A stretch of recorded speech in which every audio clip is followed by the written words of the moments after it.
বাংলাদেশের অন্তর্বর্তী সরকারের প্রধান উপদেষ্টা অধ্যাপক মোহাম্মদ ইউনূস পদত্যাগ করতে পারেন এমন খবর পেয়ে তার সঙ্গে দেখা করেছেন জাতীয় নাগরিক পার্টির আহ্বায়ক নাহিদ ইসলাম। বৃহস্পতিবার সন্ধ্যায় প্রধান উপদেষ্টার বাসভবন রাষ্ট্রীয় অতিথি ভবন যমুনায় গিয়ে তার সঙ্গে সাক্ষাৎ করেছেন নাহিদ ইসলাম। বিবিসি বাংলাকে এই সকল তথ্য নিশ্চিত করেছেন নাহিদ ইসলাম। তিনি বলেন, দেশের চলমান পরিস্থিতি, স্যারের তো পদত্যাগের একটা খবর আমরা আজকে সকাল থেকে শুনছি, তো এই বিষয় নিয়ে আলোচনা করতে স্যারের সঙ্গে দেখা করতে গেছিলাম।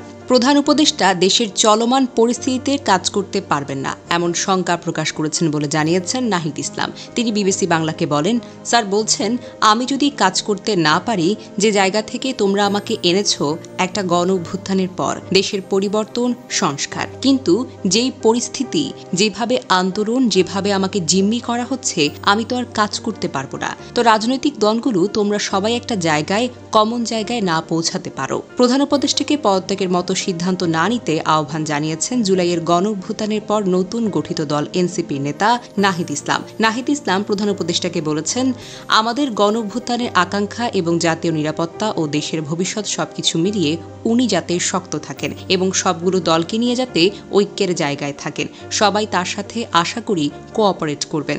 প্রধান উপদেষ্টা পদত্যাগের বিষয়টি বিবেচনা করেছেন বলে জানিয়েছেন নাহিদ ইসলাম। বিবিসি বাংলাকে তিনি বলেন, হ্যাঁ, যদি কাজ করতে না পারেন থাকবেন, থেকে কি লাভ। এই আলোচনার পরে প্রধান উপদেষ্টা নাহিদ ইসলামকে জানিয়েছেন পদত্যাগের বিষয়ে ভাবছেন তিনি। উনি বলছেন, উনি এই বিষয়ে ভাবছেন। ওনার কাছে মনে হয়েছে পরিস্থিতি যদি এরকম হয় তিনি কাজ করতে পারবেন না, বলেন নাহিদ ইসলাম। পদত্যাগের বিষয়ে প্রধান উপদেষ্টার এখনকার মনোভাবের বিষয়ে নাহিদ ইসলাম বলেন, এখন যদি উনি রাজনৈতিক দল আর পদত্যাগ চায়, সেই আস্থার জায়গা, আশ্বাসের জায়গা না পেলে উনি থাকবেন কেন।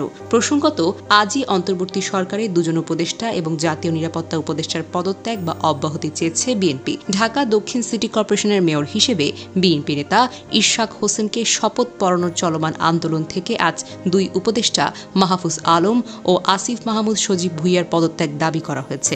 পরে এক সংবাদ সম্মেলন থেকে বিএনপি এই দুই উপদেষ্টাকে জাতীয় নিরাপত্তা উপদেষ্টা খলিলুর রহমানেরও অব্যাহতি দাবি করেছে।